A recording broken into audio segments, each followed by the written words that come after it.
Bonjour. Bonjour à tous les collègues médecins francophones et à tous ceux qui sont dans les milieux médicaux. Je suis un pédiatre néonatologue formé en France et maintenant je travaille au Pérou et je peux vous donner l'expérience qui est triste de la situation avec la pandémie du coronavirus. Je voudrais partager avec vous des idées qui sont empiriques. Elles ne sont pas de mon domaine, mais j'espère que ça puisse aider un peu à résoudre ce problème-là.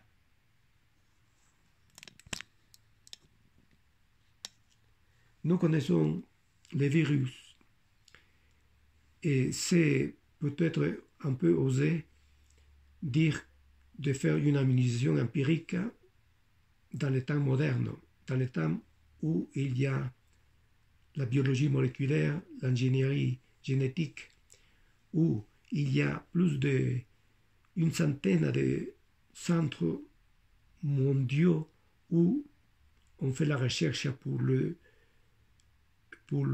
découverte d'un vaccin. Mais ils ont déjà passé 5 mois et on ne peut pas l'arrêter. Il y a plus de 3 millions d'infectés et un demi-million de personnes qui sont décédées. Et le pire de tout, c'est de voir comment est-ce qu'il y a des gens qui meurent asphyxiés, sans oxygène. Les plus de 100 centres au niveau mondial qui sont en train d'essayer de fabriquer un vaccin, ils pourront le voir ou sortir ou appliquer dans quelques mois, pas maintenant. C'est pour cela que j'appelle à tous ceux qui sont biologues, microbiologues, chercheurs, médecins infectologues, épidémiologistes et les autorités publiques de tous les gouvernements pour pouvoir faire un peu plus. Comment?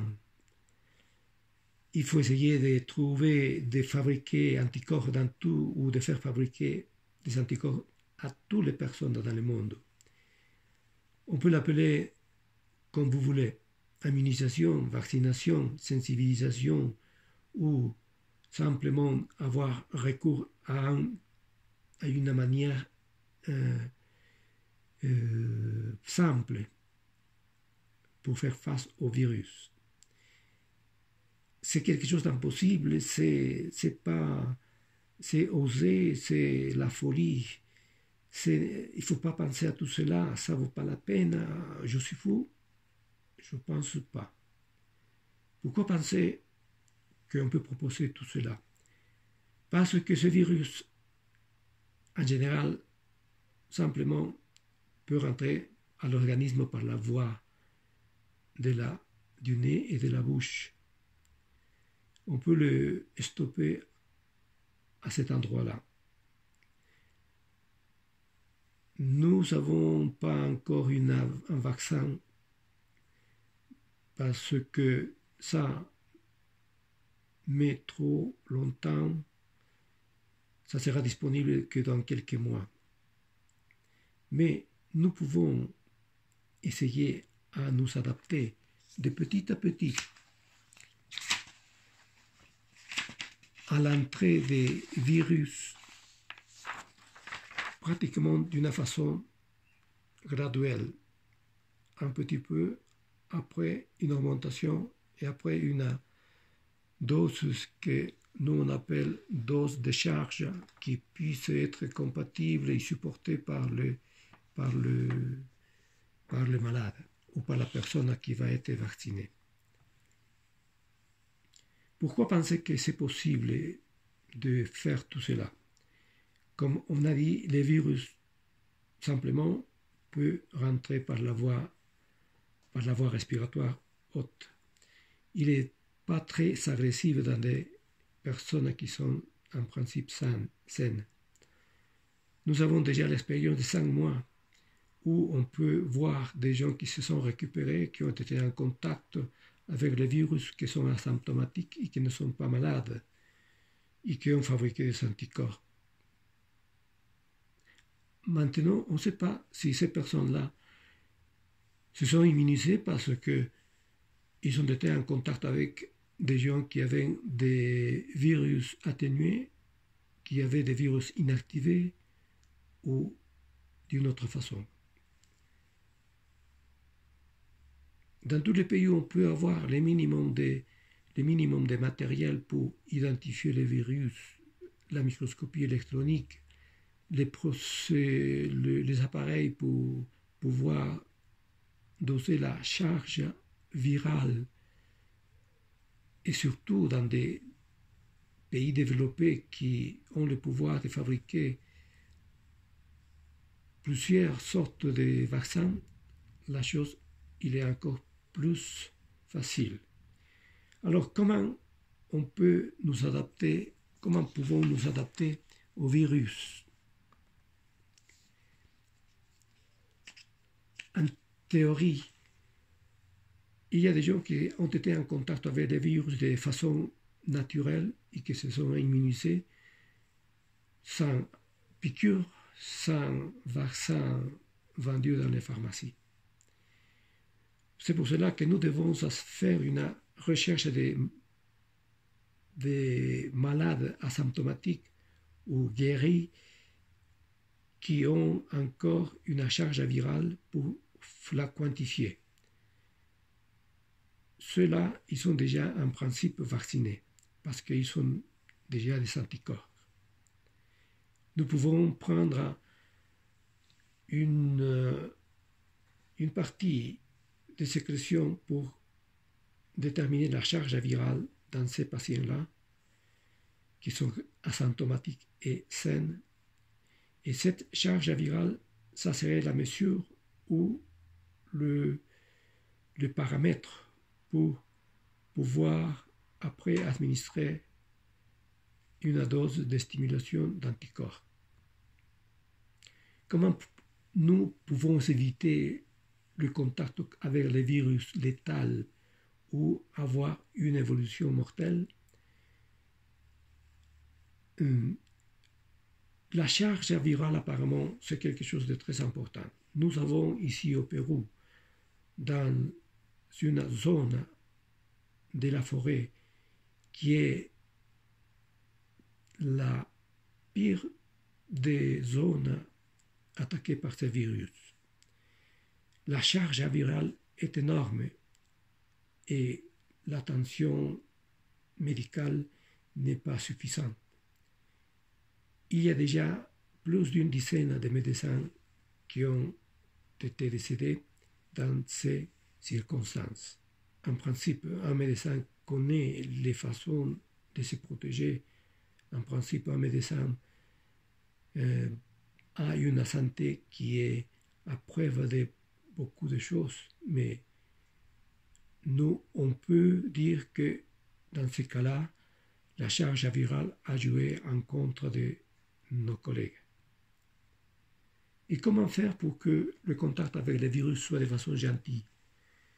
Il faut prendre la charge virale de plusieurs personnes qui ont été en contact avec le virus, mais qui sont actuellement en bonne santé.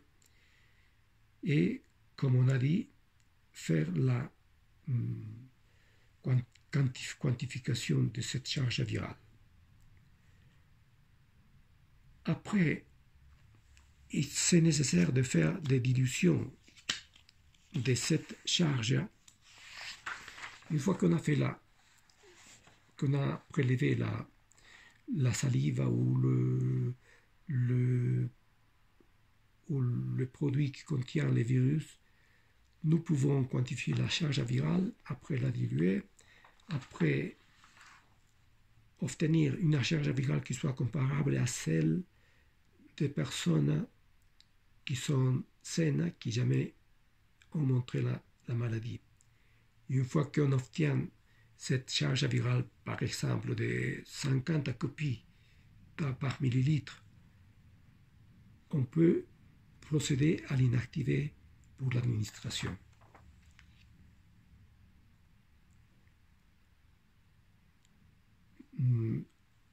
L'inactivation d'un virus, l'atténuation du virus, c'est déjà connu. Il y a plusieurs vaccins qui utilisent soit l'un ou l'autre. Alors, il est facile maintenant. Et pour ne pas avoir de risque, parce que ce processus que nous proposons, c'est un processus qui est presque naturel, qui, en principe, devrait passer de façon rapide pour l'administration à toutes les personnes pour être immunisées. Cette inactivation permet de ne pas courir des risques.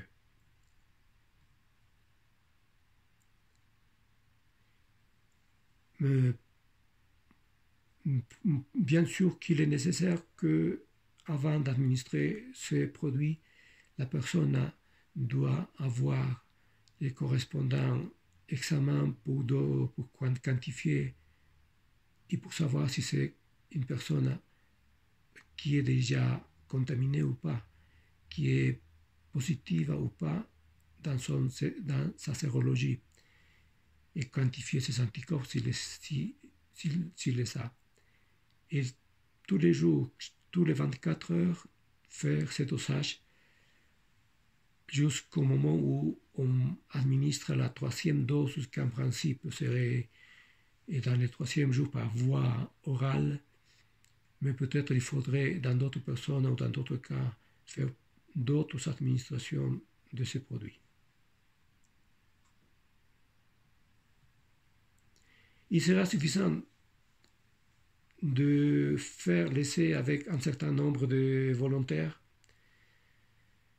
Nous pensons que c'est un processus qui n'est pas comparable avec le processus scientifique qui est actuellement utilisé pour la fabrication des vaccins. Mais nous sommes de l'idée qu'il est possible. Et ce vaccin pourra être administré à plusieurs millions de personnes. Oui, parce que la façon de fabrication est simple. Et chaque pays, chaque province dans chaque pays peut avoir un minimum de matériel pour la fabrication de ces produits pour immunisation, parce que les processus sont simples. Nous, on propose que cette immunisation soit faite en principe pour les gens qui sont à risque, c'est-à-dire les gens âgés, les gens qui ont des maladies de fond, mais c'est en principe mieux que ça soit administré aux personnes qui sont